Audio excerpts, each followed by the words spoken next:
na nahiturukuza nabwo echo omu studio muntu enda kuba ntureba habireho ki what are the achievements to celebrate kandi ubundi failures link and then as Ugandans who are patriots tuhereze recommendations zitu tugire mbwenu ihanga ryitwera myaka nkaga n'ebiri y'okuru kwara ari umukazi no mukikuru kara ari umusija no mugurusa mbwenu mugurusa ashebe kubakoze ki mu myaka ye so ntwenda kuhereza na recommendations nabanyita Vincent Mujurizi kandi mu studio ine bagenzi banjaha nyine speaker wa Rwampara nke gomborora I mean ka district kandi urukwendo bwa chairman bwa Rwampara bitutumwinaha umwami Jotham King nakura musya kana kwakira banzora musiho abakutureba ati West webare Mujurizi nyenda kwakira bari kutureba nubanyeta mwese gwa Jotham King the speaker wa district ya Rwampara injwekera ba speakers ba Western Uganda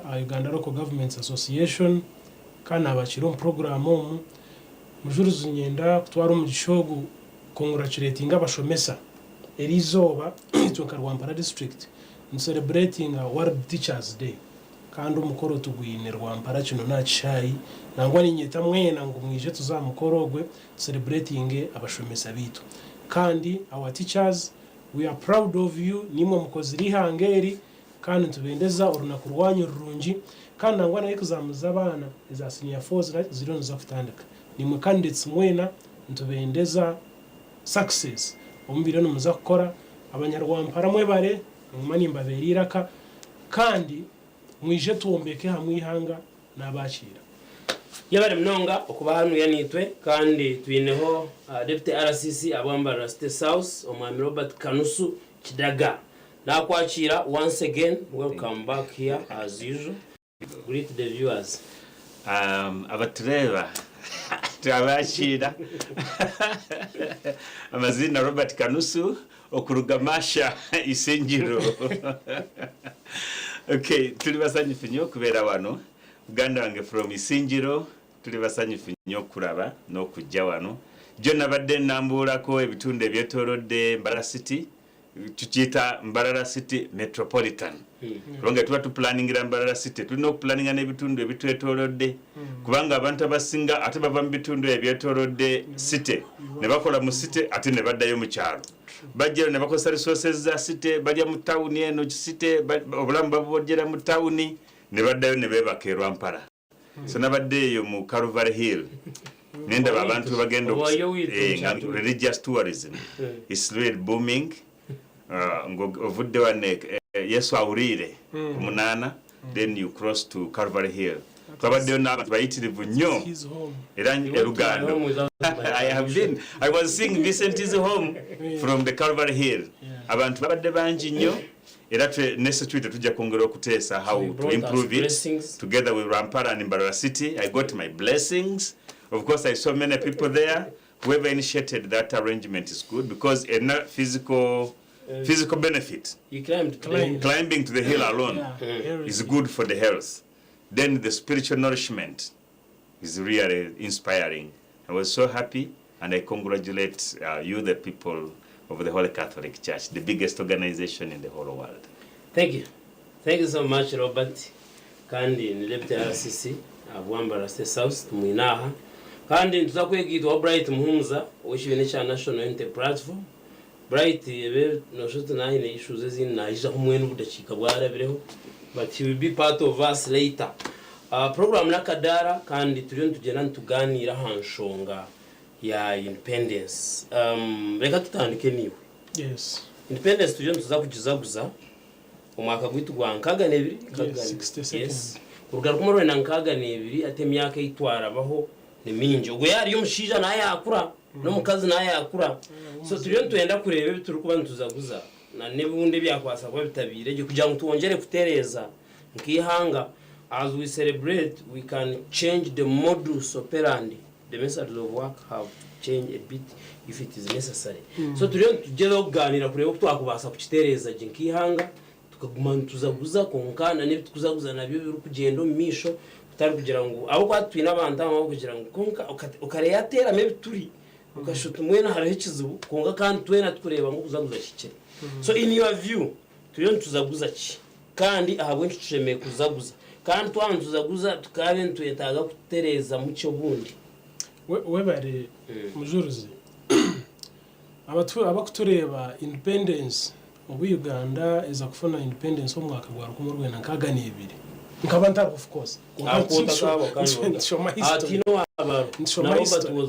nshoma history kandi ntacyo zangu Omar Africa akaba mucembe to colonizing ningashi okutwarwa amahanga gabintu garuga heru gakatwara amahanga ga Africa kugira ngo imwe tubate umwe tubebembere kugira hibatuse hazakije haba mu trend amahanga na munonga ga Africa kurwo mu myaka ya 5 nkaga bakijana bagera ngo apana abajungu mukija mu kugira ngo tutwetegerize mukija mu kugira ngo tukubasa kwerebera ihanga ryitu mbwe n'ubuntu bwo bwire obutushemere kugira ngo let's take charge of our countries chaza Uganda chaza Kenya Tanzania Rwanda ine koko bagenze umuryeje myaka nyenda kusima ababatireho amani nangwa na independence yezo Mujurizi nabo kutureba mutakajya unayikija frire hakabaho resistance hakabaho urutaro habaye nka Kenya hakabaho za rebellions Tanzania habayevyo Uganda na habashikire bajangwa pana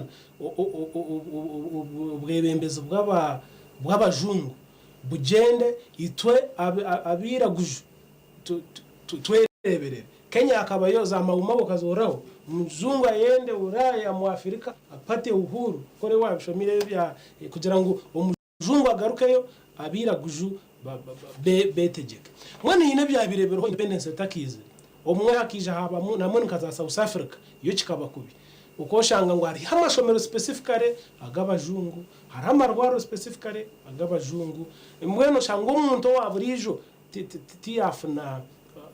tiyafuna kugira ngo nawe hore no munyihangeri then hija haba mukushanga witake rungi nubo bakugenda mbwe n'abanya-Uganda n'ingabandi imwe musigaro ko hatakwera so finally bagira ngo apana reka twetegeke twemanagingire ihanga ryitu kandi aho no abatandikira bo bote group n'abandi abatandikire momwe kureba ngo Uganda yafuna independence tushemere kugicelebratinga yes nshimire ku celebrating akuba nekiro cyango munonga aba bantu kurubagumera aha nintekateka kuruturyo mu kindi konka yenyuma ninga kuruturyo ahubwo wara South Africa yo bakatwara kireyo and when you look at it physically infrastructure wise shuteri nkabeta bacha n'abantu barukuba yes ati nico ninkoreka kugira ngo nabo benda no bareba embagine bayimba kora konka aim yabe keriyo kwekoraje to better themselves the more ako bakabizira kutwaza gold zitu batwara zaki so umwana okusigara South Africa ukando kashanga abantu ababurijo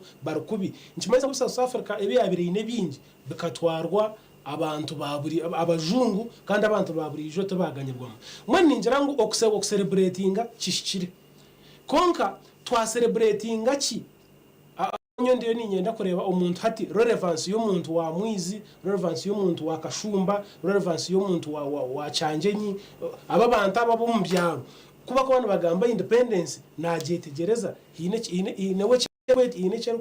icyerko mwongeraho wene mukwataho oba celebrating oba celebrating we hine aherafutahiramo mbone nyo mwebembeza kandi ahingiro mwebembeza nintekateka ngwitwe obaba initial aim yo kugira ngo twebembere ito twetegeke kakuriyo kugira ngo we take charge of our country itwihanga gitu tugira ngo ikintu kizibe kitwine ntubasa kutsorovinga tuti kandi tubasa kutsorovinga tuti hine birungi ebizirane bikorwa kuyabajungu bagenda okwetera ba president okuronda ba president so mwa batakushana okuronda bebembezi ako akari akabunga appointments independence takize oburanka Rwampara baronda Mujurizi ni warabeno reberera Rwampara abakabeta nkaba administrator something urangu isinjiro baba leta rumwebembeza ubana aruga they wouldn't mind so tugira ngo umwene ubutwagizira abana bitu abamwe bashomireho reka bemanagingire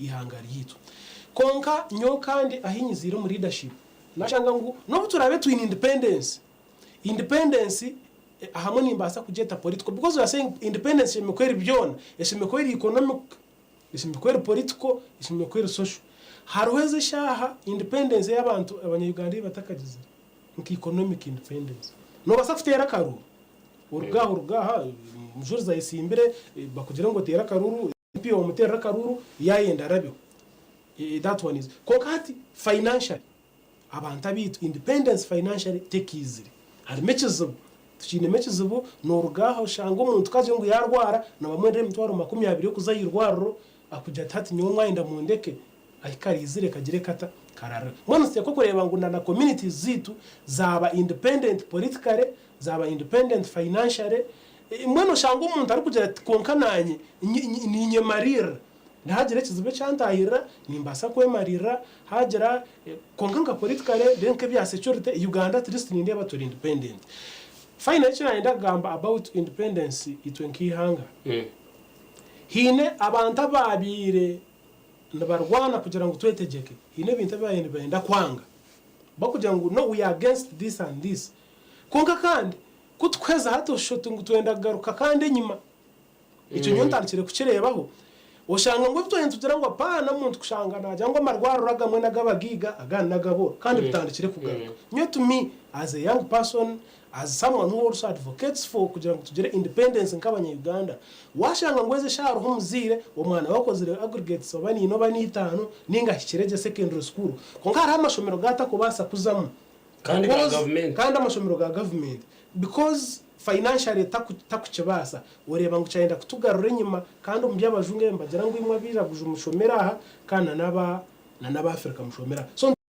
twena ngo tube independent umuntu yaba inobwenge bwe azumwishomera ashome no mugiga ngo nyencha karabe doctor nankabe member wa parliament tuombe kihanga ryitwa kanyo celebrating independence ni nchikireza kureka overspending nyaro bunkureba oshanga bashoza sente nyamungi I'm saying I think of celebrating independence bagire ngo sente zo ntuza gukora mu independence twakora mu rutini bakete tumanye ngo sente zazizo kuba spent on that hirekizibe kizagira solving bacendeze cost ako abantu kugenda bakavuga amamotoka bakazokwe bakasiba n'ibishongora bakagera konka ukashanga umwirwaro n'imbaze tagizireta itanu so ibyo n'ibindi bicemere ku working out kugira ngo abantu bitu babana baza celebrating amanyete n'ubundi abe ni inshasha nazo igwaro nzashangayo mbaze tubaragunguze nayenda scan niza kugishangayo rero nabonye cyakare akundi ihangariye kandi amanye ngo aryo mwihanga eri independent yabare mnonga Jotham bamwita Jotham King kandi ni speaker wa Rwampara no mwebembezi mwina kandi mu Uganda obuturi yatwena ikigenderwa turi ntugamba kureba twakubasa kuterezamo ubundi akwa Mbarara we have so many unfixed bridges konga ngati nchibasa kubo tugireta tugite billions and billions zikucheze kubasa kukoreza ntindo ehwe inede tugarage tusigare nebizubi so some Ugandans are like omwago ku spending for those things tukasorting ekizuba mu community forever ahandi turiyo tuganira abo kwa ntuchuma yangu isabi itegera gutandika tuza kuba turi no mukoro aha mu Uganda ubu kuzaguza independence kandi nkaburijo kuchitwire tuza kurebe nkora nikira kube eriyemwe a lot is spent and after you go back. Robert, yes sir. As a Ugandan, as a leader and as a patriot, okuzaguza independence no kurebota kandi nitubani tuzaguza ki neyanzize nyo mkuru Vincent. Independence is part of the rituals of a nation. They are part of the bemuku burombo bwetuno kutukiriza ngegwange lyetongodde kubanga sinaba kuwulira ke egwange liri mu nsi yonna nga terina celebration nga terijaguza olunaku lwafuna independence oba olunaku egwange lyo liri atondebwawo kiri mu butonde nga bwolaba n'omuntu omwavu era omusanga nga gamba olunaku luno lwe banzaala nina birthday yange naye ekikulu kiri nti kiki ekiri mu birthday yo because as you are saying waliwo omuntu gwolaba nga akuze naye nga ate omulala agamba nti naye na omutwe gwe teguli mu takuze naye ng'omulala agize eki akuze so human development njagala okutunuulira independent omefuga gano mu bintu bibiri naye ekisooka ndi musanyufu nti nze nayogerako n'abantu abamu abali mu independence okuteekateeka independence ya Uganda mu kiseera ekyo mwalimu mu kaseera ko mugenzi adoko nechon nali naye nnyo nalinako n'omugenzi Major Rwanga Edward okuva ebushenshema nalinako nabangi nnyo nayogerako nabo okubanga ojjukira background yange yava mu bantu abo nali ntuula nabo ne bambuulira ebigenda mu maaso naye waliwo ensonga eno nti waba otunuulira independence otunuulira kye bayita human development dimensions human development yali stage mu kukulaakulana kw'abantu oba oyagala kusiteeka mu politics era still kukulaakulana kw'abantu mu byobufuzi oba kiteeka mu byanfuna okukulaakulana kw'abantu mu byenfuna oba biteeka mu social aspect era biri mu kukulaakulana kw'abantu so nze nkitunuulira nti independence nga tujaganya ebigendera byalimu ebintu 7 1 bikwatagana ku knowledge acquisition abantu baffe mu kaseera ako era ojjukira moto yaliwo yali fighting ignorance poverty and disease. That was the UPC first government manifesto. The 3 things that it anchored on was ignorance, poverty and disease.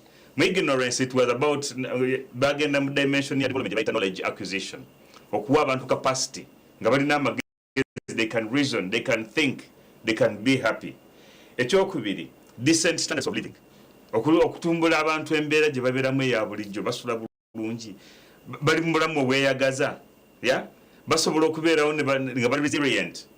Ensonga ey'okusatu ekwatagana promotion of equity and social justice. Waliwo obusosoze mu kaseera ako abazungu bwe baatufugira abakabbulu era duji nali njogera n'omuyindi yakomawo amindi be yagoba nga yagawala nnyo ng'agenza ate Bungereza nga bamugobye mu Uganda bafuka bagagga nnyo. It's a big family.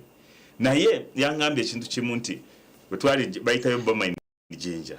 He said this part of Jinja was entirely for the white people and colored people, not Africans. Nga Africa tebasobola kulinyayo. Na wano nkimanyi nti mu boma y'Embarara waliwo class yali tasobola yali in charge, the governing class. Nankole hotel gye bayita University Inn kati ya must yali part of that. N'amasomero Jinja galiwo nga like Main Street. No, not Main Street. Waliwo Narambai. Waliwo Victoria gali gabayindi exclusively.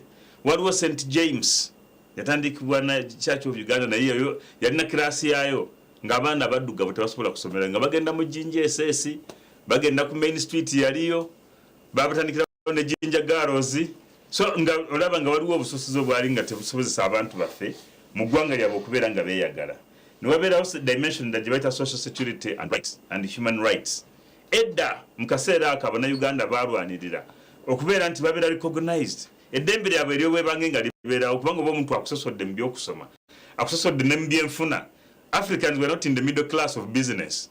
Bo baali wansi mu production gye bitandikira naye nga bamala okususula pamba, processing pamba, emwanyi, akatale okutunda marketing ebyali by'abayindi.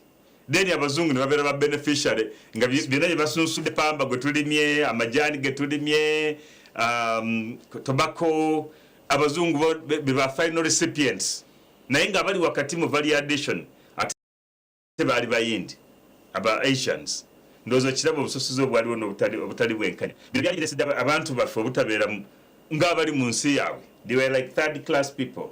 Ensonga ey'okusatu is participation in politics and community life. Africans community life olaba n'okulima emwanyi waliwo emwanyi gye bayita kiboko wajiwulyako Vincent kiboko. Africans were being beaten to go and grow coffee. After growing coffee ogiguza omuyindi yasalawo beeyi meka gyalina okugula coffee. So you don't participate in the market aspect of it. Era waliwo ka video akakadde kendaba nga waliwo omuddugavu yali avuga akagaali ng'ayita ndowooza ku high street y'Embarara naye ng'abayindi bayimiridde ku minzaani bapima ki ebyamaguzi ebivudde mu African bava okuleetera ku kagaali.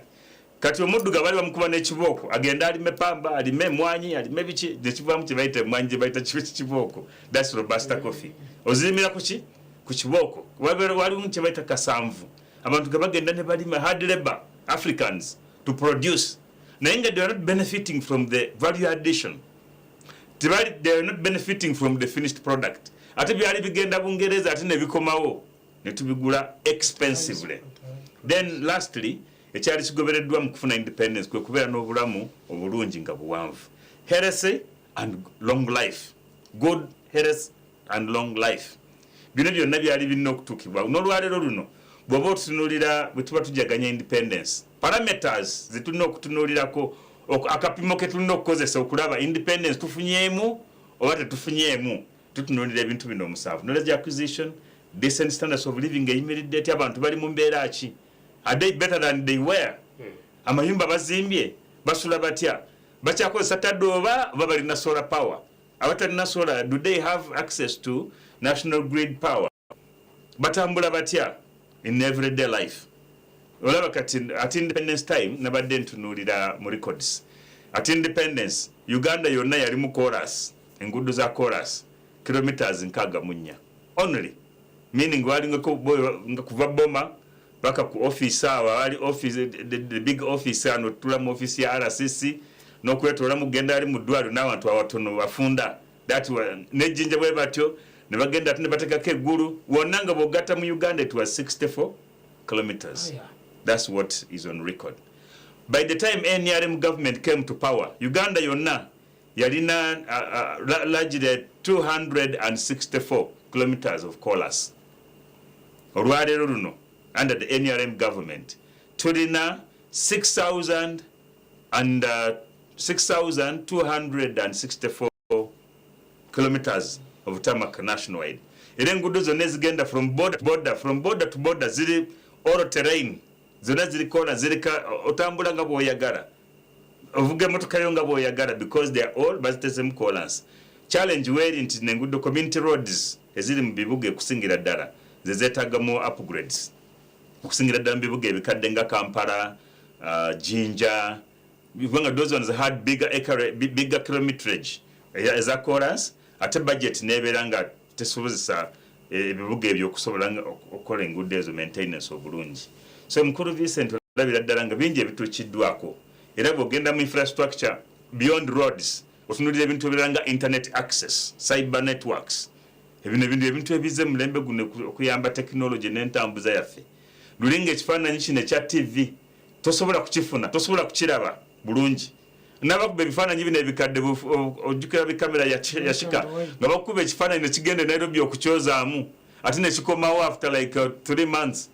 Oba wakoze embaga bagamba omusajja yakubye ebifaananyi mu studio, mulina okulinda emyezi 3 bigende Nairobi mu studio bitebere mu lab bulungi babinaze era bikomewo. Nze nina akaseera daddi waffe ke yatubuulira nti edda nga baagala okugula amabaati nga amabaati ago bagagula okuva Bungereza. Busoga yonna ng'esoloza abatunze pamba ne batunda ne basoloza sente zaabwe ne bazikwasa omuyindi baagala iron sheets. Then omuyindi n'akola order Bungereza ne bagateeka ku meri ne bagaleeta paka Jinja by train of course. Then ne bakola omukolo ku Busoga Square ne batandika okusoma list. Mr. Vincent from Rugando amabaati 10, Mr. Kanusu from Kamuli amabaati aba 50. Then government ne arranging a transport of those motoka teziriwo. Then motoka ya governor kirole ne tandika okutambuza okutwalira Vincent nembaga nebera ne ku kyalo. Abantu yalese eki agenda kusula mu nyumba y'amabaati. That was where we came from. It was a long way. Today, ne boyagala amabaati olwalero mu roofings bagakuleetera paka ku site. Made here. Meaning access and affordability has been made easier. So bingi ebikyuse nti there is reason to celebrate, there is reason to be happy. Naye, as brother says, there is a lot that's required to seal okulibitinga leakages of public funds. Sente nyingi ezonooneka zigenda mu bintu ebitategeerekeka. Omuntu omu n'atwala eddwaliro linagamba ono yabbye obugaali waba LC1 bwonna ngoyo gwe basonyiye. All districts bicycles gwe omuntu omu n'otwala 4.5 billion shillings. What are you going to use it for? Selfishness. Yes, omuntu n'agamba oli babbye billion 8 billion 3. All these leakages need to be sealed at all levels. Sobozese eggwanga lyaffe okubeera eri amaanyi n'okutuukiriza aspirations z'abantu ze balwanirira kufuna independence. Yebali mnonga Robert kandi niyo murebi wa TV West webali mnonga hati yatuliyo ntumura wakache kandi nkabulijwa akakahumuro za abashaya na neccheka nabo cyo ntumuraho tugarukaho naho.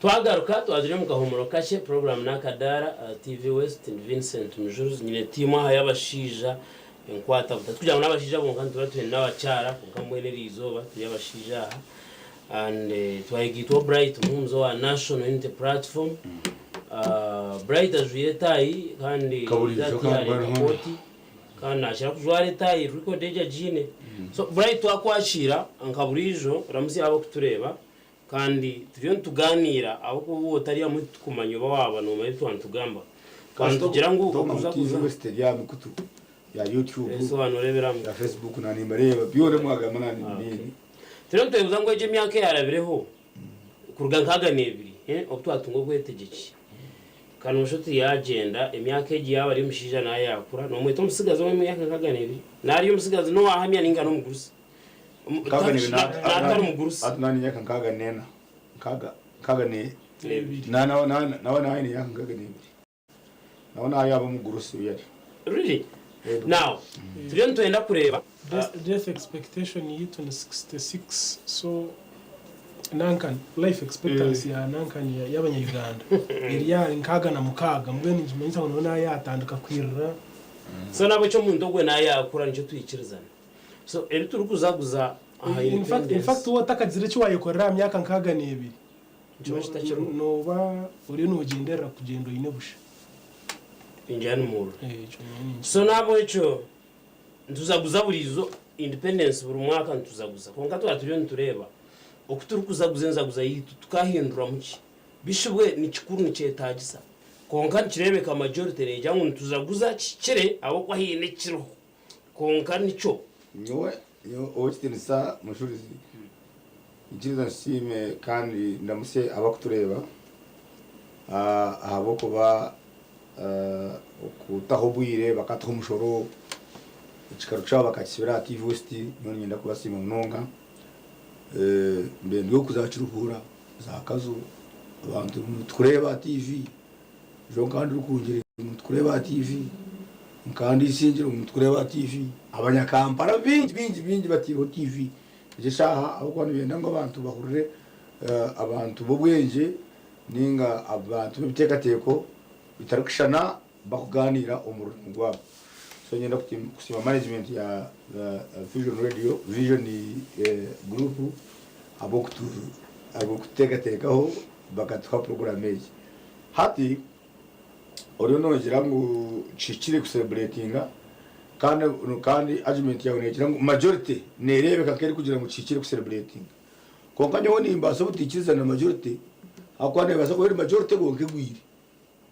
because abantu munana bibembuzi yanje nkekikosi ni ndamo kujikira imiga kugira ngo nimba nyomwe nyone nguma ndiyomwe kugira ngo je mbozi na yanje numwe muri munana so timwe majority aba kugira ngo celebrating nyoti ni kukizana nimwe konga manyabwa chintu tugira ko nive twagira ngo ahitwa abigire ntarebeka hina atanye nyongira ngo takurebeka nyowe ningira ngo abnyowe nyawo takurebeka because hatwo kuza kureba ureba ababire batukuburwa ningo kuba independent cyo kiri but for the case of Uganda ni ndeba ngo twatagire kwefuza abwacu twagira umukuburu twarugire umundi twatungira independence habo kuba umujunko yabe abaryaha at least the whole of Boma here the whole of Boma, the whole of Kakoba Kotazi, the whole komuri Mbarara. I want to use Mbarara as an example. Ekijungu okukwaza kacheka ekeri chorus can first class. Agama shomer all these schools you see, Zantare, Mbarara schools, all the big schools you see. Awukuro no enengo twarumana wawe. No ronga katanu kumbwire babajungu. They were supported by those British by the British government.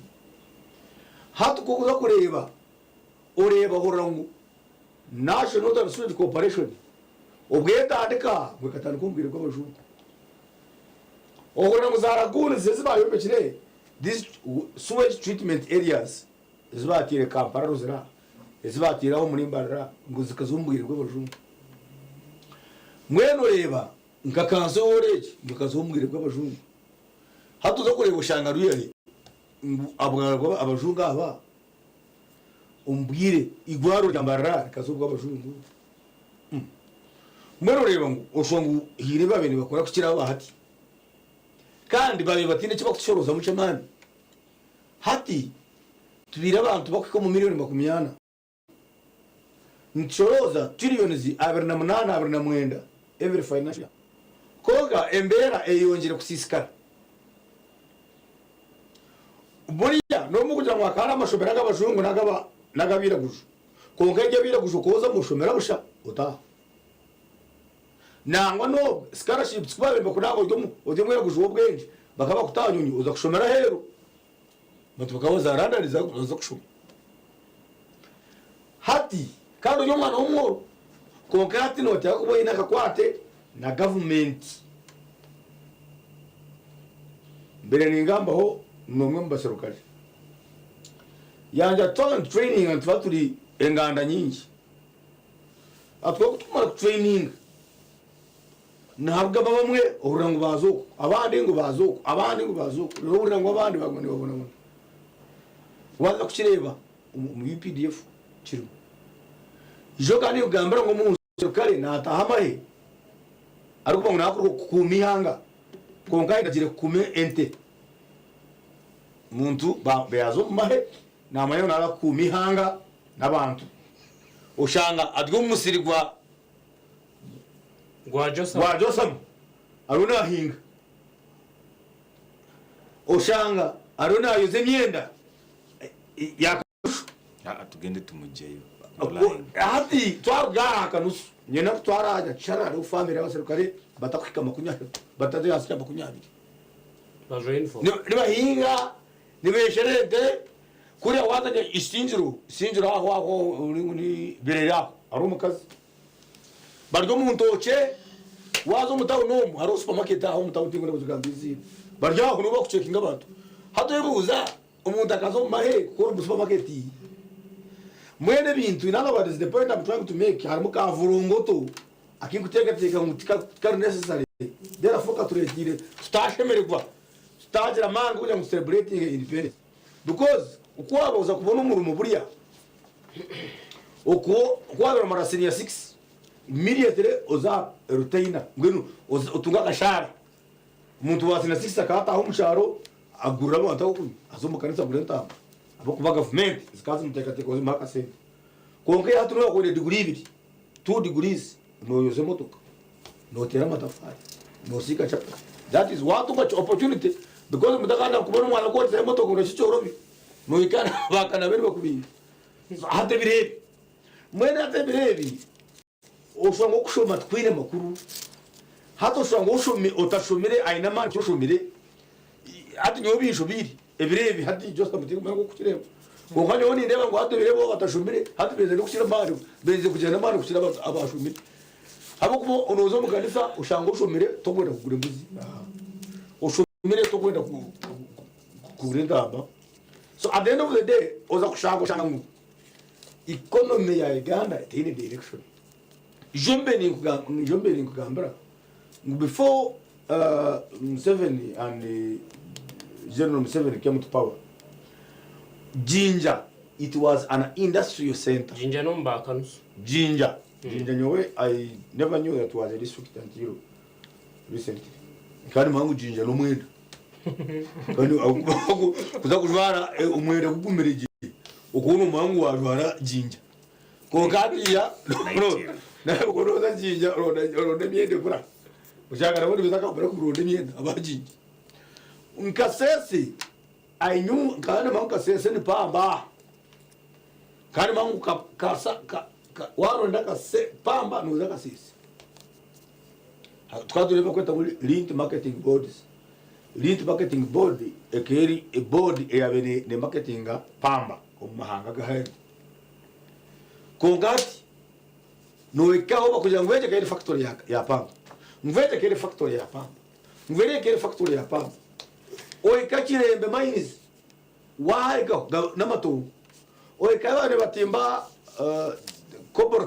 cobalt factory kasisa oika namato hato yimbuza ebintu bikaba bita so nyonko muntu taro sector nemwe eyindi kwesimirizamo ndege sector abajungu bakaba bakwasira kubi mwene hata abajungu kubagenze hata gi sector abaje tugikwezirege habwanje nyo hotelo not even one no yaberiho aya National TV mujingambire mugire mu education sector kerimbi kutwaje kwakire mu twagitereze nazo mbaraksi ya police hari waike mutwaro ganza kore kari mama juga amateguro mani abantu babiri bategetse ngo police ngo bararo umubushu bwa report no they are very big and very beautiful houses zamateguro eziba bice rukumo rwena ataro ni ekatu zikakura zakura zawayo konga kirunje mushuku yawe mbeke kisimbe cyandika izi built 1953 chazi hari cyo mbaraksi Rwampara nyine kibayombekera ukumo rwenda 3 aha urra Mujurizi speaker nagira mu Rwampara ngo kizibe kibireke kirimo kusigureka mu kurebeka mu ubagashaka rukumo rwenda 3 namushanju atwato mbaraksi ya polisi aho abebizi ebinanga bakagyombeka rukumo rwenda 5 n'eshatu nimba polisi bakura there is no single house iyo kubanza kumva ukanyereka ngo bajombekera mu paraksi ya hatobwe umujungu wawe najaka bana ngo polisi witu ni mukuru the new headquarters were built recently CPS headquarters the police during Kayihura's time no gaba offices inga obra office What even barracks are being constructed? no wani ngambo buraro kandi ngaba baraks ya hano yambare ndi kwemagira kana bitugambira bari bagira alumin pots sinze kweruka nirwaro boni bagira ngwe bisifatiro ngo baresiro umabata masya amabati bayumbeshera police haro ubujunki 10 na mushanjuje kubara izo bukaburi 21 or 17 I don't remember well kongano shobwa 21 no bwabwizwera abe kutanaka mbona kabara kandi so nabwo cyo noreba ngo batira amabati bright jano hende atware batira amabati are rotating ngo ni gabo police bitu bashime kurara mu hatu nyonze ya TV je celebrating independence nyowe hatu nyowe umuntu sabogura n'abakutureba abana bitu kubera bamazire kushoma 20 years ago ntati bakabona gamirimo there is no government effort to help them get jobs abana bitu ni bargabaza hero kukora because after suffering baguze bibanja batembe nyonyi baza korra hero baika kuriya babona bonesa abichi babajamisa nembwa abichi babaterekira indi they give confession abantu abichi bahereza stories bagamba amahoro abamwe babiya munesuko and the whole ministry of foreign affairs ninga ya to the ministry ya tubakujamba muntu kandi obwe government akagira ngo muntu yana korra heru ngo agenere free kongo tine miliyoni mukago katemenya ngo zakoroga house arahe so me waba jangu to celebrating independence no but justification itire hapo kwa yale naza kureba nyanjire as I conclude there is what we call nyanjire rebellion ekatancho muri bunyoro nyanjire rebellion ekaberi rebellion ninga chikati chikosi ekyabere kigira nguco kikwenda bwembezi bw'aba British kikaba kinesho ngazabo 1 umushoro mwinshi abanyanjiri bo batandikire kuza kutiyaka akahwamisho bukatandikira bunyoro ni yatandikire rebellion against the British hadi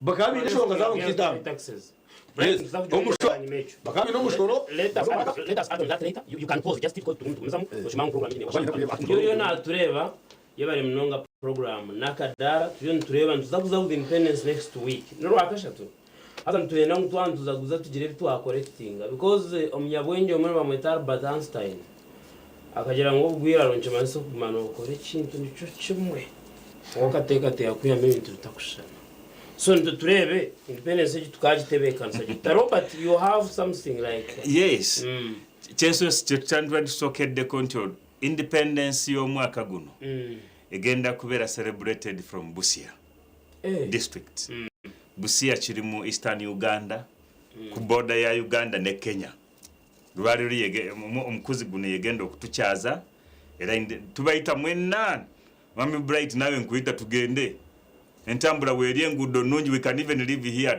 after getting our dinner ne tutambula ekiro tutuke kumacha tweyaga ate nkutwaleko ne Nairobi okusale ne border how Uganda has made to business kubitenja okwanyukula ku mami ya ese nti ayara abantu abalaba ngabasukola bima araro ngaba lina mu Mbarara ndaba mu Chamuka bagenda ne mukata ne baro komba siba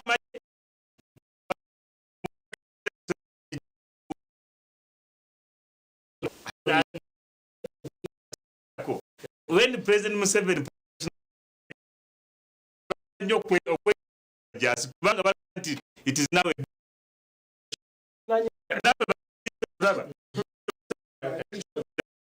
so to be tested from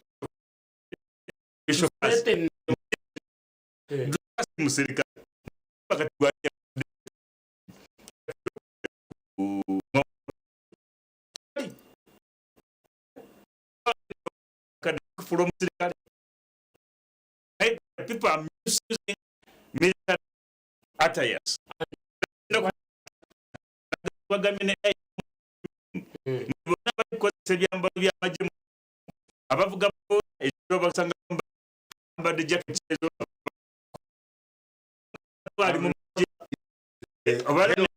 Yes, I'm telling you now.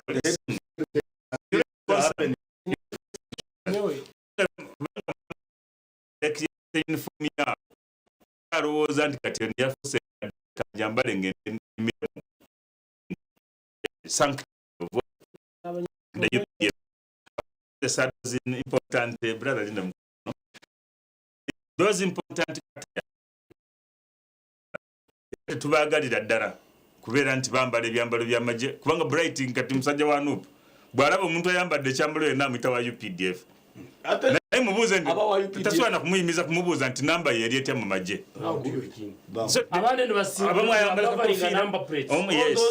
abamu babadde bambala bavuga emmotoka nga bateeseko muhoozi n'omugamba n'emmotoka ya General Muhoozi eriko tatateka manya naziba number plate lwaki otataganya traffic ng'enamba yo giteekako ebintu ebizibawo namba the traffic keep what? No, we don't abate it. Era this operation that now nganze ku bright as muganda ngagenda kwongerezaako manyi nti bingi ebikoleddwa mu first segment wageddeko ku principles of getting independence largely netwogerera national TV bangi abaana basomye batulaba bagala okutegerera ddala issues as forming a nation building kati amasanyalaze ogalaba geeyongedde wonna at the time of independence bright byatalaba nga before independence abazungu bali tebasobola kubunisa amasanyalaze wonna naye ever since the kitongole kino ekya rural electrification bwe kyajja amasanyalaze almost the coverage of Uganda esinga n'ensenga Libya I mean nga Algeria ezimu eziri mu South Africa Uganda is almost ahead of even South Africa in rural electrification and coverage. So olabira ddala nti bingi ebitukizwa when power has been extended byongedde abaana okusoma obulungi abakolero linda mukatono you will waliwo liberalization of education oyogedde ku masomero agaaliwo of course they were there because these were civilized icons nti abazungu bwe baali wano batuyigiza okuwandika n'okusoma ne batandikawo amasomero naye ate agazimbiddwa nga abazungu bagenze gamba tuplyinze emirundi oba 80%. The whole country is now covered up, especially helped by even the liberalization policy. More industries. Jinja yalina amakolero mangi ono gayogerako mukaseera before independence. Naye olwaleero we have more industries, more than triple in Jinja. Naye mukaseera ako ono kajjukirira mwaka 90 nti impact yagirabanga nga nnene because yasinga okututumuka ennyo nga abazungu bagenze 90 by the way. That's when people wakola catch for uniforms bote government then yakola policy nga amasomero gonna galina kwambala Ugandan products produced from Nitel in Jinja nga wakola amasuuka waliwo factory gyaweta Muruko yali ekola towels and bed covers of first class before okugoba abayindi kati n'emirimu gyeyongedde bright. It is not true nti emirimu tegiriwo. Emirimu gyeyongedde. Public service yo yennyini yayongeza nnyo abakozi from what the bazungu were.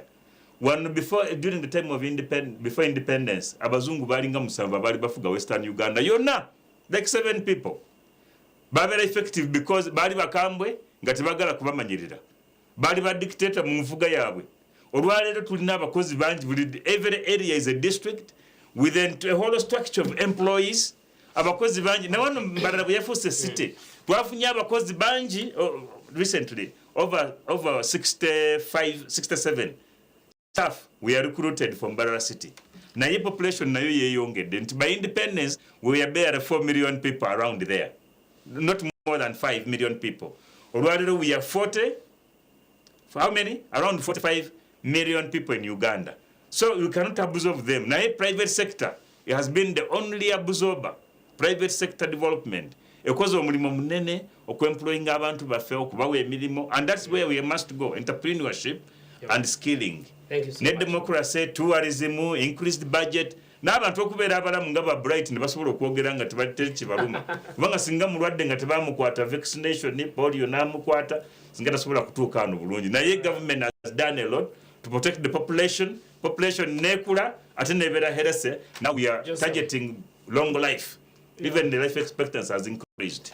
N'abanyine information nenda kuhereza honorable bright okushanga abasirikare bari mu misirano bahinga tikizo akuba yes nanyenda kugambira abasirikare bine departments bine department ya food production bine department ya engineering bine department we have seen the engineering brigade nubombeka amashomero nubombeka ki so hatu washanga umusirikare ari yachombeko ariyo nayombeka umurutoke rw'umuntu. No, those are, I think, Akadaara. There is a barracks. I think that is different from what he was saying. What he was saying was they are engaged in people's... I think he was absent-minded. N'abanyenda kumanyisa ukwako bahina yashanje n'abasirikare n'abahinga nabo n'abantu. Secondly, twina abasirikare abina makagabo. Nyuti ngo bandi umusirikare. Tugamba bakora imirimo y'abandi. I think that's what he was saying. Man is responding to different issues. No. Bright is n'abanyenda kumanyisa ubundi no kugira ngo atakaba yashanjire umuntu ariyo nahinga. You think my problem, I have an issue with my mind. No, I'm not saying. No, but I'm giving you information. Deliver information. But no, that is not information. It's just delivering confusion. No, not confusion. Listen. When he was talking, you listened to him. How can I listen to? No, bright yagira ngo abasirikare nabaza yo kutraininga ku mihanga na nebintu period. But I'm telling him ngo abasirikare nabaza yo kandi hati nabatwara na qualifications zitakushana. Njoro ko nabaja ntwenda abasirikare konka baba doctor. Ntwenda abasirikare ba engineer. Ntwenda abasirikare baba science. Therefore yahikayo akaza kumanaginga department yari kumanyaje nka agriculture nka civil engineering nukuba gutara umushango. Actually, Mr. Moderator, let us put the record right. No, we are not diverting it. It's part of independence growth. Let us put the record right. In the absence of bright avera mtufu wagamba nti amajega element okukuma territorial defense of the country. Now in the absence of territorial war, amajega figure professional that they can do other professional work. Abada kwa general information, not necessarily to get the situation. So about na wanu mu UP na wanu mu referral hospital ya Mbarara. Mutulina abajasi banyi nga ba doctors. in emergency medicine practice nabirara tulina bangi nnyo nibwe tubamanyi abamu bali mu engineering nga bwagambi tulina engineering brigade bali kuzimba eddwaliro ery'enyakayosho those are just ojja kubala bango gamba kati abasirikale bava ku mulimo gwabwe but that's the time naye wabareka tukora and I don't want us to divert. Allow me to clarify on something. Hati amutesa program n'abakutureba ekyo muserukali wa government ningo umukozi wa government not necessarily the UPDF officer wegombora sub county chief councillor anybody working for government echari kora in public interest ekitona kinyesho mwanacho because na ini chimanya ngu UPDF in departments nyingi kuko government in departments nyingi. For example, I know that some retired UPDF officers are in charge of waste creation. They are giving us the people and they have done some good work. That's what I know. Tukanjira mukabatine mbundu no ebyo nibimanyi. Nyo complaint yali yakujira. Ngukushanga ngu umupolisi omuserukale ningo umupolisi oshimye kubona akore mirimo ina kwata na public kwe kujyo kuragurura naragurura abantu bihanga kwe kujyo kuma na kuma abantu bihanga konkana akora ahafamu ya Mujurizi as a person konkana akuma business yawe nkiyo nkumuntu na kuma kana ayigure baga yo mukazi wawe ajawe ngene arika house boy as an UPDF office. If they are there, we shall take them. Just give us the information. I even gave an example of Nyakishara. I even gave an example of Nyakishara. I said when we go to Nyakishara, harufa mu yumuntu abasekore batajansi amukaga mushanju nuba kwesherente nuba kugira bata and they are not on training kugira ngo muri bari bashoma ngo babasirikire for research and what we agree. If I even gave an example of Birere ariyo mukazi ahaho natwe. So ekino ngwambera kushanga umuntu nakora umuntu gutira kwate na public. So mwene echo kanchirgo konka point yanjye nzira independence yemure no mugira ngu for example bwana Kanusu omu education sector ngo amashomero manje gazimbidwa na ya masomero manje gazimbidwa gosobora kutwara umwana wo ubu mwana wawe no bata kumutwarayo omusindi sikuru yibazimbire no mutwara bokushobegwa ha burunjo kandi batakumutayo konkana bajangu bushoberwa eshweza kambe nkwini hadi no jodi ngwe half bread is better than none at all habasa kugira ngo aruke mu shomero habasa mwe reka mute musindi school habasa mwe konga these other traditional schools is established ha musinje gwa colonists waza kora research no shaka ngo every parent mus na byamarota kurinisha umwana wanya rintare adyamarota tukurisha ngari bwana nyanya adyamarota tukuri those other schools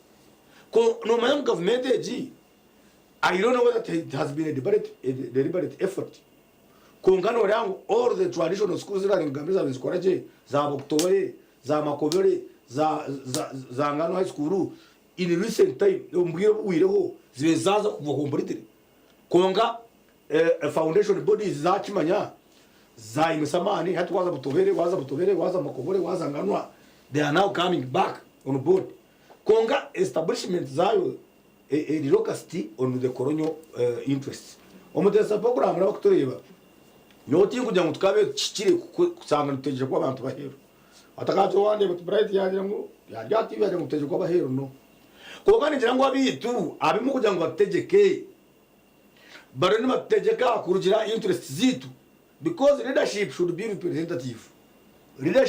representative waba nonye bembera ushimye kuba nunjwekere bitekateko byanje nebizibu byanje hadi nazo mu Rwanda ukashanga umbazo gutarumu kandi umujungu ari kumva mbazi when you go to South Africa for example which recently got independence in South Africa hado mu Africa ni unochimanya it is like number 1 either number 1 in economy it is number 1 kandi nobwe why factories nyingi neza abajungu abokuba employment capacity kushanga ngomunya umuntu wa South Africa tayino murumu it is very rare hakwa nito kurugaba kazo abanyangana bakora South Africa ni babone mirimo so ati ni chone kuti omujungu nabaza ko omujungu for example ndeba amusore to use Coca-Cola as a company abakozi babo ni mitwaro mushanju emitwaro nshanju sorry 700 emitwaro nshanju na mwenda hadi district zo kwari kugamba zona n'abakozi ba government bonse bakusema itwara 20 so amakorero the districts we are talking about wabagito katabona abapolisi katabona abamahemona abakozi ba government bakurenga imitwaro 15 600 what is now hadiya kugakorera batako bakisa abakozi bona so bare bensi eri kwikirizo umwegombororo we are creating a district so that we can give you jobs. How many jobs can a district create?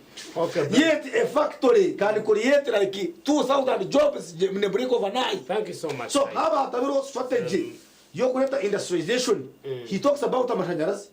Amashanyarazi, many factories are collapsing because of amashanyarazi. Many businesses are collapsing because of amashanyarazi. People who are adding value to what we produce in agriculture. Abana b'ibicori wasitama nabo abakuse bicori abine byoma by'ibicori they are collapsing abamashanyarazi be yago hata kama jaza kuruno gamba every month ni president yanaigura dam a new dam is opened the electricity tariff increases hati cyo ni kibali kiyamba cya mu yebare bright mumuza Jotham Yes. bright nagamba kugira ngo tukugira ngo tuzaguza actually to him abazungu bakabaroho yine binte batire ebikitureme so now twayikiriza turi kutandika program age kugira ngo twine ekishemereire ku bantu tuteka no Twine tuzaguza maybe kintu cye priority ABCD in your view as Uganda and as a leader ekishemereire ku bantu tuzaguza mu muringo ki ombwire nko because logically tokubasa kusiga mu rwarize hataro mbazi ukaza kuzaguza birthday no kubuza bajya ngo wasiga umwana rwire mazima twine mbazo ryo no zaguza birthday now no basa kutandika prioritizing priorities zihangeri wareba esente ahubwo ibintu binge bitakozirwe twiza gumantura taro sente zukumara twine ntindisha twa kanya ite katete bridge and taso bridge they are not worked on why there is no money but when you look at a single day and the money that it takes what are the priorities webare nabane nyenda kusima submissions za banywana banje kandi reba of course twaturiyantu batwime views divergent when zitapshana konkazo wana tuzigitarana kugira ngo tuye mu kimwe ekirayombe kihanga ryitu one no kugira ngo nkihanga we cannot taking for granted ico kugira ngo tukaba independent we need to appreciate kugira ngo hari abantu ababire baturidingire kandi nuko bemba turidinga bakaba turidingire kubi hine birunje bibakozere I cannot understand bayombere manya yine bye sinire kozirwa bingi bakatware ibintu byitu konka tujya mwito twarire in charge kambe batuye tu was agor dezbatwira hano zimanya we not zero hato rukusitema rumanya kashati ni bye bintu ndakwiza you know every financial we tukora tax exemption yaba gold exporters hato yubuze king gumza kugira ngo hine bakozireho ntubasimira ebe batarakozire we are now in charge konko butuba in charge nyo bright aine company nekora ebyo kunyi omubwire bw'abajungu omwira gujo hati nkiyo bright kushanga rukora production yekintu kikakitakaba ekiko nico Kanusu yagamba ngo abantu ababurijo bakaba bari kuhinga ebikwijo dena abajungu bo babikora fine tuning dene byarugamo bizahero dene bikizahero bakigaruka ati shukari twirebe kijo twabiguza chipre shukari kizagaruka egaruke inese erye sente nyingi na ni wano guze bikijo ushanga utakobasa at least now ntubasa kugira ngo umuntu no basa because the parliament passed a law to control the price of sugar canes but it never passed a law to control the price of sugar. Right, you cannot raise hold on. It is very fine. Na nini mkore kangu itwankabanya Uganda na nyenda kubasha ngo independence yitu tugicelebrate kwaba kuri omubiro ebindu kuhereza respect nyonka Jotham ni independence kureka tugenzere twagera nebiro bikuru byingi bitine mugasho echo I want to be clear today no no celebrating it kandi almost oshanga byona byenda kukushana nyenda kushaba ngo as we go forward tuchendeze ebiro byo celebrating kandi you know every celebration is a very big cost so we can decide to say ebire bine nkaka kwateka kwenda kushana tubigite celebrating ekintu kimwe n'uru nako manya neji aresta manya liberation day manya bikibichi heroes day manya women's day manya atoshanga byona na namuherwa byona ko stibata mutu celebrate ushanga etakwingana na secondary kandi cyane ndakwenda second to last ntutekwa kurwanisa corruption.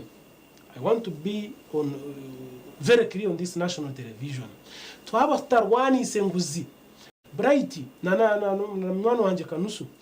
The moment twaguma tukwatire corruption nimwe amahoro no shanga ngo abagenzire gukora umuhanda babashemere kwano bombe kama shuga ba police aho korara babashemere kwano bakora factory kongo umuntu akwereka ngo umuntu omwe yarya factory aryomwe yagihendera bamukoma imyaka 2 nyencha kare ngo bamusasara. This creates another image omuntu ari recente tiyazi compensatinga n'umuchome yarugayo hadi gutekateka ngo razibone naza afiteka ntwenda kushaba ngo turwane munongana n'enguzi erugo mwihanga ryitu omuntu sente za government akwatwe ebintu bye bigarurwaho biguzubwe sente zigarurwaho. Lastly creation of jobs ayenda gambira abaturikirize nguko kuboyine orutoke ruku producing ebitoke bibiri konka family yawe kagumane hanguha ndeko kutandika kubyara muhogo na nebitakuri kugira ngo muhogo nebitakuri supplementing ebitoke bibiri byo ruku producing therefore population interune yakura atuzonshigamba ngo twakuchimanya.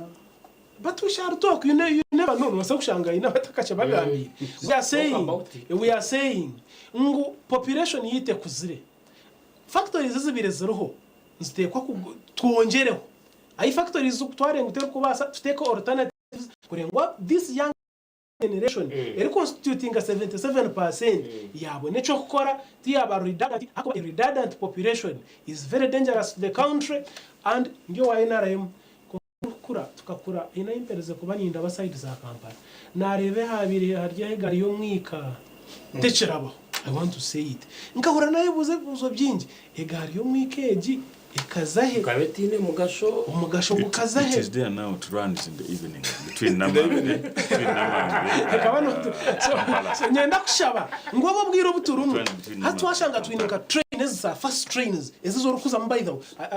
I visited Dubai numuzo train edachika 20 minutes. Is it even 20 minutes from Kampala to Mbarara? From Abu Dhabi to Dubai. Yes, very fast. So nshabango hatutandike nitokureba bindebe kuruga Kampala umuntu twakubara kubi Twine enyonyi yari hana yari expensive konka tubasa kugira train ariko basa kutwara abantu Kampala actually bakaza Kampala bakakorerayo bakija bakarara Mbarara nyencha karakagarukayo and that's where the country is going. Nito we diversify turebe ngwihanga ryitu ryabaje then finally economic independence. Abantu bitu abantu bahansi batandike kubona kasente umuntu nagire kiya producinga tandike ku exporting ebintu nabo babona kasente omunshaho akona na population etine sente neteganisa yachizo negurwa namarwo mbwire bakarura nebetine na mugashe. Robert, you have this wider view of the world. You have been in China and utambira mahangago. Some other people, a section of Ugandans say it is unnecessarily expensive when we are celebrating. In China, like any other country, because in America, we are celebrating founders by George Washington, by Adam Jones, by we are spending too much. Is it the same case with China? Do they also spend abnormally? Or because we can as well celebrate to reminding government. We have now radio stations, televisions like this one, we have newspapers and social media platforms where we can do we also need to put in that, too much money? How is it done elsewhere? 2 weeks back, twali twakava ku Chinese embassy celebrating lunaku lwawe olwamefuge wawe kubanga n'abachina nabo babafuga. Yeah, they were also there until 1940s. Chairman Mao nakwata China okutandika okujira uniting and Mao Zedong najiza awamu ngense yawamu. Kyoyogerako kiri nti waliwo ekintu ekitusobola kuvaako. This celebrating ennaku zino okujaganya anniversaries tezigenda kuvaawo. Naye mulamu aki gwe tugenda okujagulizaako. As you are saying, sibiba kisoboka. Budget, can we really resize the budget? Nesibera ng'ekendeera ebintu abantu mfe ky'okukola okugula ebyokulya ebingi n'ebirala. Budget ewe banga bagambye tugenze Busia, then ebere opportunity ey'okufixing up ebitali kutambula bulungi ni Busia. Tuberenga highlighting omukolo gubeerewo gutambule nga national event, naye si kirungi okuleka tusanga ebizibu omukolo bye gusaera bisigalewo tuveeyo nga n'obizibu ebyo bikyaliyo. That is what the strategy to me. When Banze are in charge of tests, I would emphasize that. Into Banga Busi ebadde terina nga waliwo essomero talina bibiina ebimala. Then to mukisaguno mu budget ye entonotono tunyigemu okulaba nti n'essomero eryo babeerawo ekijjukizo nti olunaku lwe twacelebratinga independence waliwo special budget which helped us to solve this community problem. That would help. Wabeera nga oluguudo si lwe lulungi tuleme kukolako wano okawali omukolo. Wabeera nga waliwo n'enguudo endala eziconnecting, like Busia has many connections to Lumino, this side going to Mbarara Island and port. Ebyo byonna can it be solved? Ebizibu eby'abantu ebirala nga like abantu ba complaining about border trade. Yeah, abantu bali ku borders no bagamba revenue ebaharasinga nnyo ebayisa bubi n'ebirala because it tries to limit on the leakages. Eggwanga lisobola okufuna omusolo ogusobola okuyimirizawo other infrastructure. So mu kaseera kano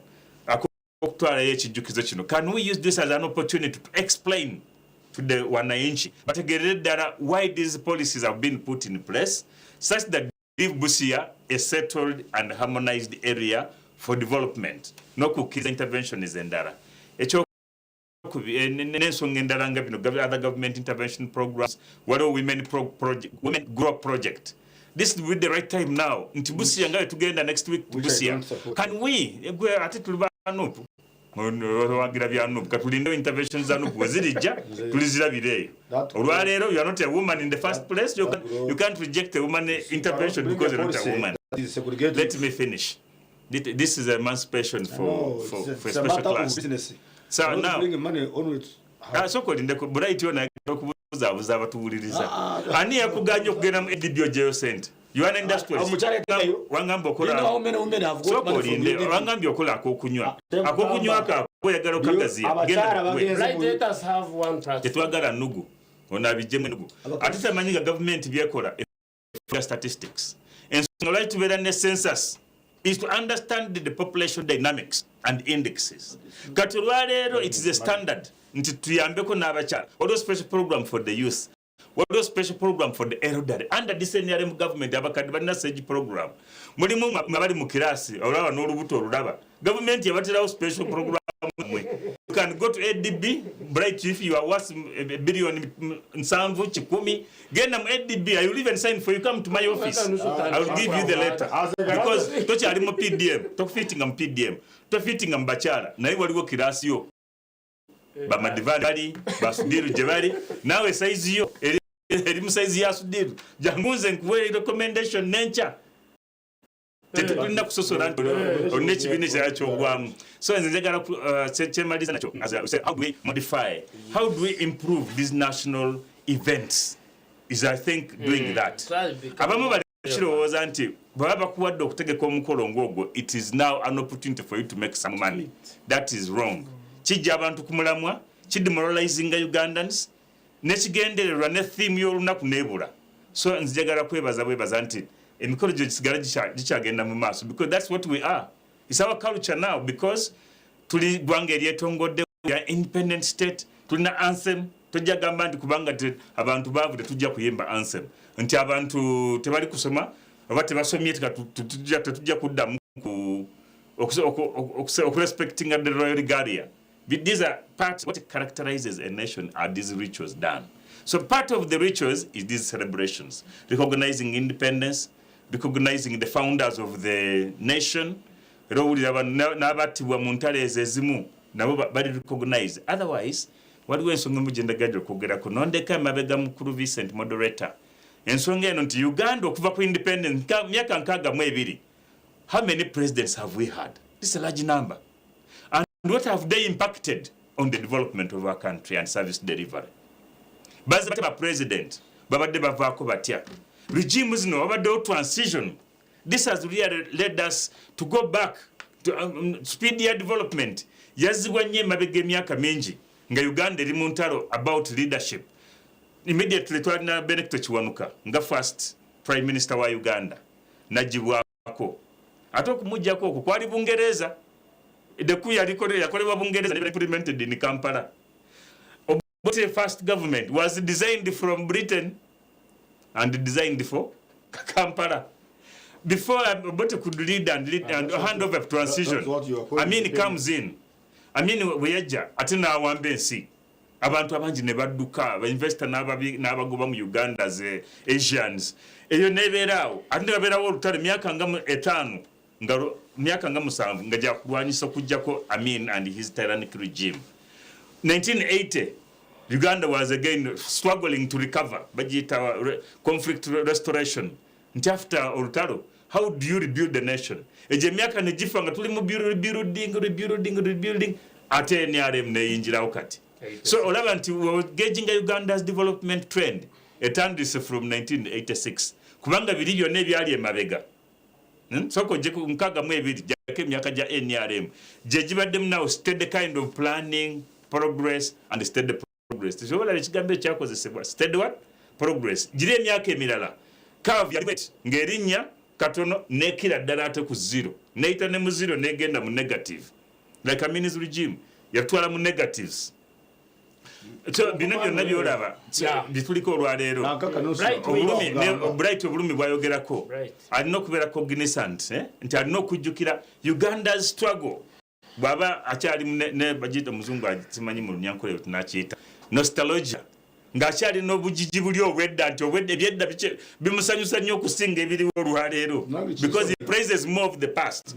Ategeere our caveat ya stability, peace and stability etambudde etya over the various regimes and so many presidents.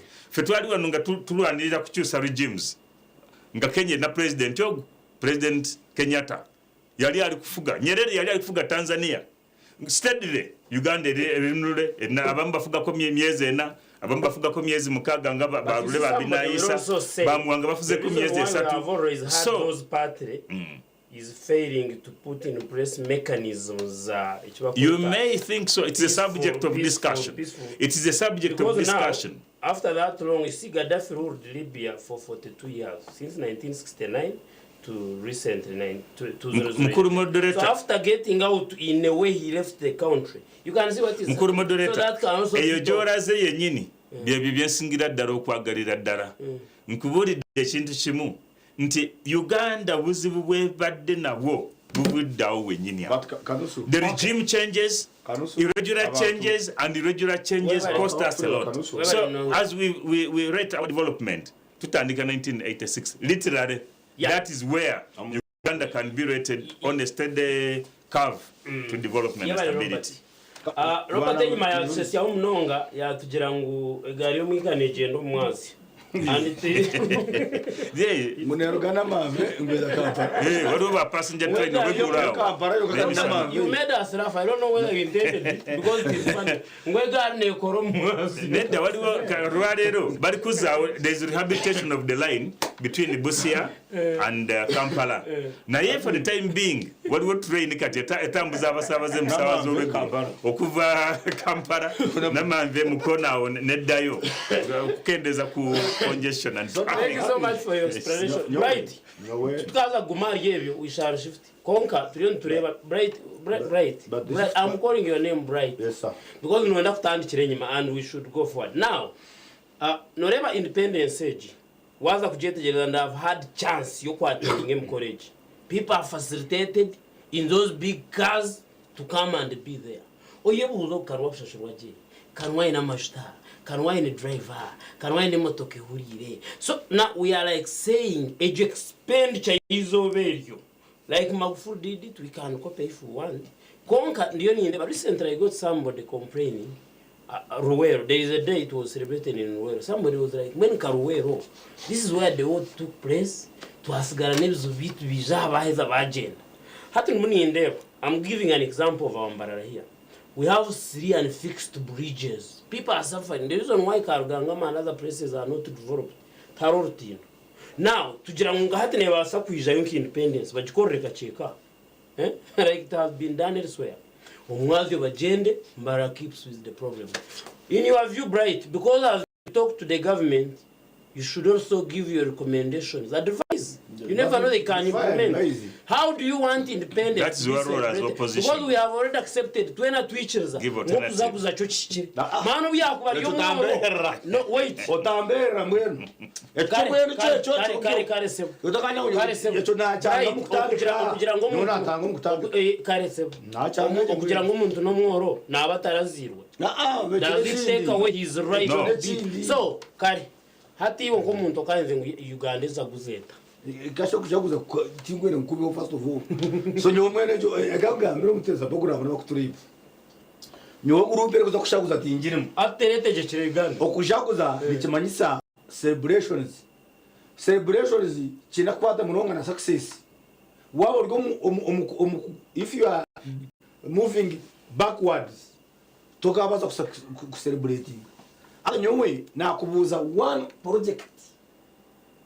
Ishomero rimwe for example ebyo kura no jotere president Museveni arikozire ya secondary nimbaza kutora umwana wanje ningambira irwaro bya government ebyo kujya government eko kurgatunga independence batire higwa reri wazayo no munya Uganda because independence means freedom kibaza ngo or free no tambura muyanga jya kurungi ozo mwishomero shoma otambura muyanga jya kurungi ozo mwirwaro raguza hati ngambiri irwaro byo kujya tinduga eri bayo mbekira Mbarara Referral Hospital bakagombe kari abone bizimbe byo bikira biti ko mbata biceka bibiri omworo nazo mucekete omugiga zo muceye ocho mugiga nawe na hemitwaro za kinana za cyenda ashabe mbazo mu in private wing nimbaze mubara hati independence yo kugamba amashanyarazi kunda bahiguru gatajyo munju yanje ndiganda bahiguru ninye nahita kajyo kutama chikundu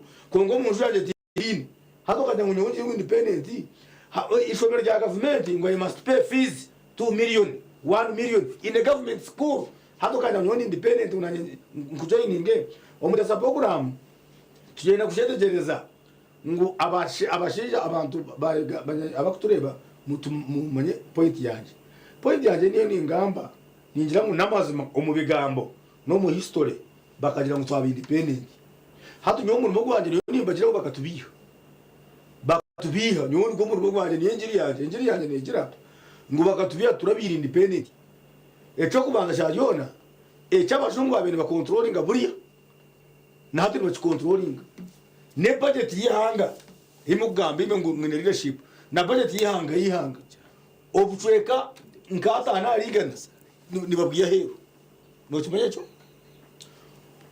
okushoma kuturuho kumuja kuresera abantu bashime bintu bitano makuru nuko abajungu edire Twine neza abajungu tandike iyo atikate kugamba burira so kati mugamba okuriba abantu we have to celebrate what so nyone tekateka ngo abajungu bamukuja ngo tukabeyaho kunka dushabe dini abajungu bamukuja ngo tukabeyaho ntushoma okushoma kwabo nshiretayi everybody saying bright is smart yet this is just colonialism wachireba ikijura program itaba nyonganye ngo muntu tukije under in your colonialism indirect rule of government so what is your alternative policy my policy yeah foreign policy now government I have 2 points to conclude we are going for a break by the say one and we go for a break one you will add on later Kanusu yajira we have been a bit stable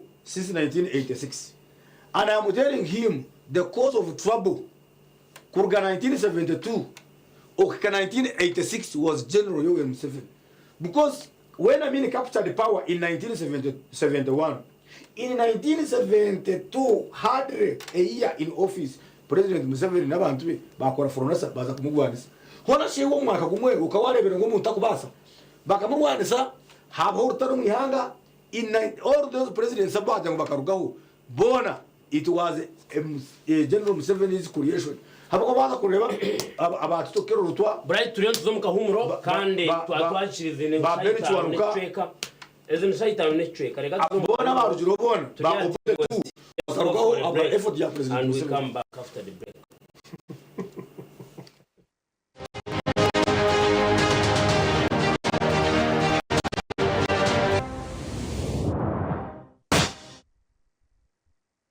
Okay, twagaruka program HD Akadaara TV West Rwampara Rugashahina okusia shaha mukaga ndubanje geno misho kandi twine mu breaks and those breaks are respected highly. I hope we can do break.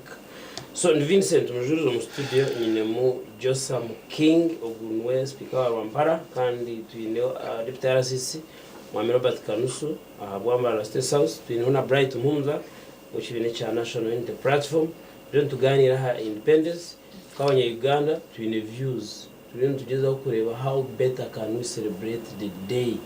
So buriyo mana ahereza view eko ngatwenda mutuhereze. So tuyo mukachweka ka muheru and as we discuss now we are talking with recommendations what should be done so that next time as we celebrate all Ugandans enjoy. Jotham, yes, tuyo twara tukuhendera giving our views on how best we can celebrate the coming independence. Wabari nyenda kusima abantu batureba independence ukudicelebrate ngakikire konkani nyenda kushaba aba kuplaningira independence ninga celebration zezo kugira ngo hagire nka today ninga urunako rohembaza ku celebrating aho kushanga abantu bine is very pressing ninga share kubashasha munonga hagire budget eyibashara kajyo transport obane umukoro gubihonka muke konka hagire budget eyibakora hati independence ejo kuroja ngo bajya ngo sente twenda spending billions zisha konka billion emwe katuziteka rutindo rwa katete abantu babona ukora then tukumantuisha ngo rutindo bakarukora ubu abantu celebration za Independence Day ni kigumaho kandi kigumana kijukwa kandi kiyamba abantu bitu baburijo mwenyenda kubashaba ngo twaba celebratinga hagire kinte kitwasigaho kiri landmark yero kuyamba abantu baburijo kugira ngo bagumane bizuka kandi kiri kubayamba. Secondly, celebratinga you see celebrations nkoko bright yashigamba ashemukara makantu ko kushemererwa ntwana ngo Ugandans nabatu batandike ku celebratinga omuntu arebe na muntu kuko bakoze districts nyingi ndi Rwampara district y'Abatabira Mbarara itwe nkabebembeza abari yo muroko atabarya hanze tukore munonga kurengo buhereza bwahiko muntu waburije wabirataka bwine muhanda arengo muhanda gumushikire nangwa na ministries nimwe mukore amashanyarazi gataka shikire nago gahikeho amizi gataka shikire muno muntu go mwaka yanaza kucelebrate twonka twirastine mizi hata mizi tugine tustine amashanyarazi mwenderize reason to celebrate. Lastly ninyenda kushaba government ngumtekateke aha abantu bakutekate bakorenze myaka nkaga twine kizo abazire ko bari tutandika kusya emyaka nkaga kugarura higuru no shanga takine sente ukunde sente akazipeninga nakomesa abana nangona mwabane sente miromoto bakajibwine nangona wagubwine na wari nagezo kweyombeka owe tubarondere ka insurance omuntu yasi emyaka nkaga agire ka health insurance twina abazeyi iminute yabone yabire down iminute yabere hansi tubakikora mwene twina abantu abarengize myaka nkaga atakine bugambiro no shanga byo mukabyami tayine kantu aho nakwagira tayine cyo kurya tayine cyo mwene nyenda kubasha unkako nakwagira nyenda kubasha ngo tuteka these people abakorenga 60 bafune medical insurance abe namanya ngo yashashamu kwaraza yirwaruro naba treated tubahereze kitinisa nk'abantu bakura kana no muntu yanakura amanye munyense yanakura kuzara abana nyenche akarihanganira umuteka muvariyo ubundi tayije kubona yashiro mu myaka yabukuru konke cyango then na young generation nimwe nyenda kubashaba mubeta murugeyo come up mureke kuzoko mukatandika futere ngaro rero aro independence nimwe mukugerana mweshongora numutere ngaro bakakwereza umutwaro nimwe mutandike kurugayo mugambe bizibe bikubakwataho kwera aberi ya employment mukigambe ngo na employment rero nito government kandi government yenda kubashaba namnonga president witu obumwe abantu bareke gambe bintu ebiro kwika ground okagera ngo bakwakane senga abamwe abantu abakwika president Museveni na nabangire kumugambira amazima nendira kucinduka umuntu nakamugambira ibintu birije ibintu bitarije umuntu yagira ngo ikintu kirije banze watekaho information konke kibagambire ngo rutindo rwa katete rwe rukubi n'amazima niwo kimanya ubundi reka teka ngo bagamba rutindo rwa katete nabayanga government abagamba akintu nabayanga government apana arihe bintu bimurije kuricariza kurgombantu abatari nkimwe kandi abari nkimwe ninga shabari nkitwe batakwenda kubigamba akuba ine cyakwijo wawe arukubara aho karagambira amazima takuza kubona transport refund mwenye ndakushaba ngo turikirize binte bibiri kwata aha abantu bitu bagurijo abantu den nabo bakundi hanga ryabo kana independence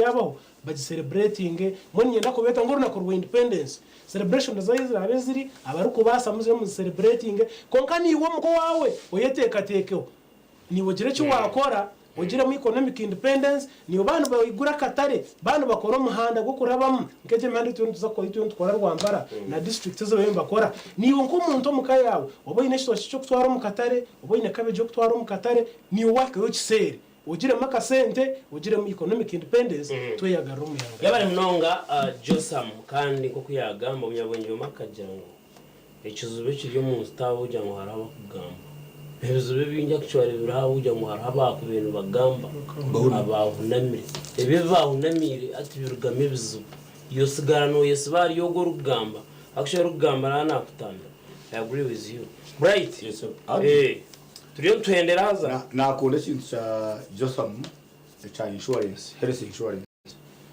umuri Rwanda etungire Rwanda ijo rugiro mu genocide konka buri munyarwanda urukutura Rwanda wena in health insurance ko kushasha uzumwe rwaro bakuragurura mbwenu nkaruga Rwanda njire kugura muhogo umu factory kinazi kasa factory iri mu Rwanda bine isimu ziro za Google kandi YouTube mumaza kuzoje kugeza no turukwiha muhogo iyo kureta mu Uganda ukashoboka ukaje exporting hero eza Uganda to kugikiriza hat kumpikayo harmak arwa akatari kuza kutahamu ngweri wa kati harimo butare muri Rwanda waza katahamu no buryo mushomesa no buryo doctor ninga no buryo musebukari abantu bashatu ninga mu police akatara akwe yabanegura yamakara yabanegura sinje mitwara mushanju omukatara omwe ni banegura mitwara ena ninga eshatu umupolice yabanaza gura umugati nagura half price yo muntu waburijo wala naza gura stoke. It is happening in Rwanda here even in Makeke so nakashika no ura nguno mu Uganda ngo wabanaza kuombeka if you UP officer and you want to construct or a police office ngo bakweza abati bakweza building materials at a subsidized there's duty free shop now at Makeke kongatawa nebajeta a duty difference is a Mbarara Makeke nebajeta a duty free shop.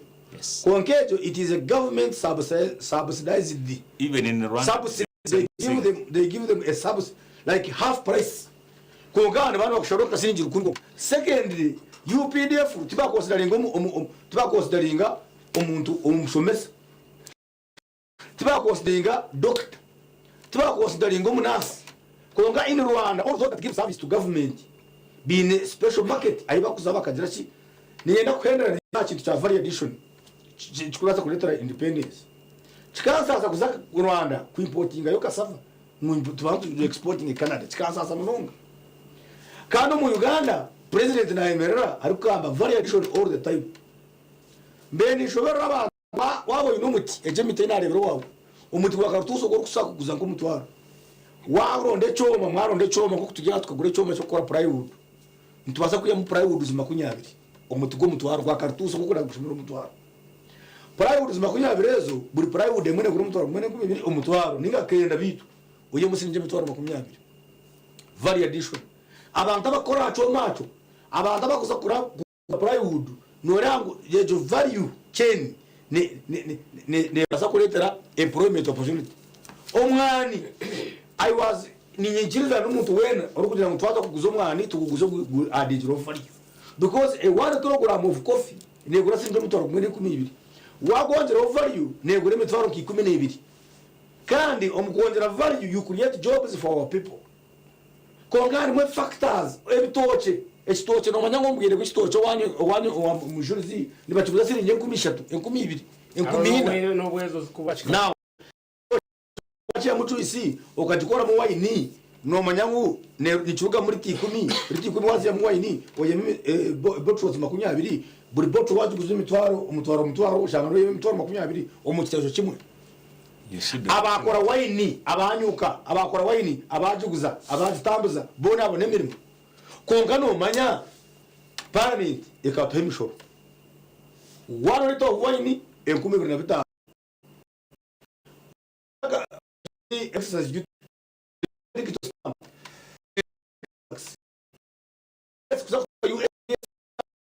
have to million and above subscription. So I don't know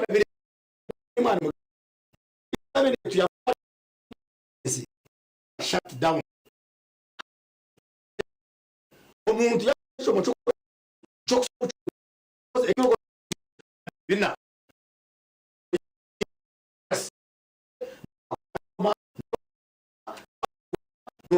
That is very additional. Kwa kitu kisicho ebe y'amashanyarazi baterance emisore baterance abaye mbese babarumba so ebe byona ni nyitekateka ngwayo systems because in the TV after all unara sisi no kunufana wa government ona speaker not your government nijabone wone mutero busima yibu yozo kutekateka so nyoni nyitekateka murwani mwongere amakorero especially in areas of value addition of what we produce kugira ngo kiyambe umuntu atunga economic freedom no mwakwatisho mu makarita hesente kungambe nyina kasente kuzo karishashura no mwakwatira waru mukaja kutushashura sente how many people can afford to pay the hospital charges so because you cannot tell me ngundi independent ndari kubata kuraguriza umwana wanje ndi independent ndari kusomesa umwana wanje ndi independent inshomereka burumurumu umutesa programu Kanusu as you come in nyina kugambara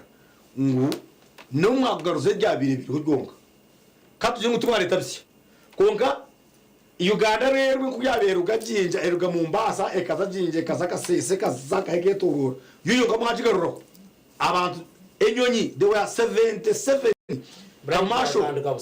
kamasho nani mbagambara bashaka kugaruraho because one rero so ugachuru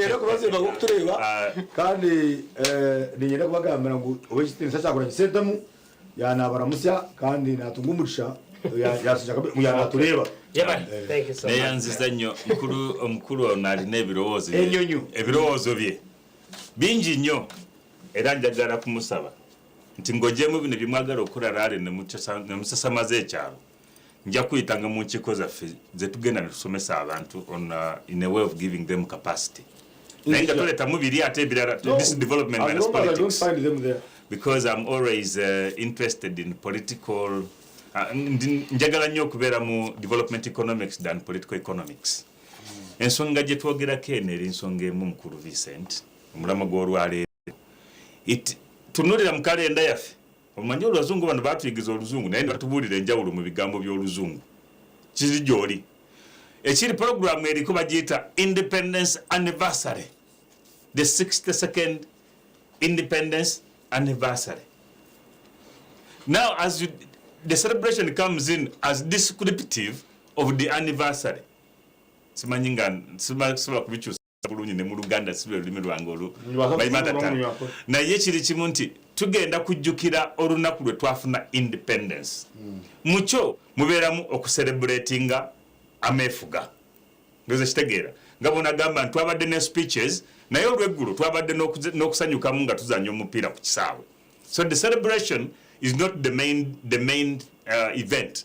The main event is an anniversary of independence. Oba mujjukira nnaku oba mujjukira birungi ebikoleddwa byonna oba mujjukira emiridde nga teri kutambula, it is called a national independence anniversary, which is quite different from just saying independence celebration.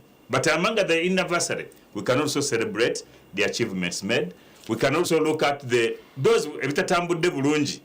We can benchmark, reflect, look forward and see how can we improve areas where we have not moved right and improve it better.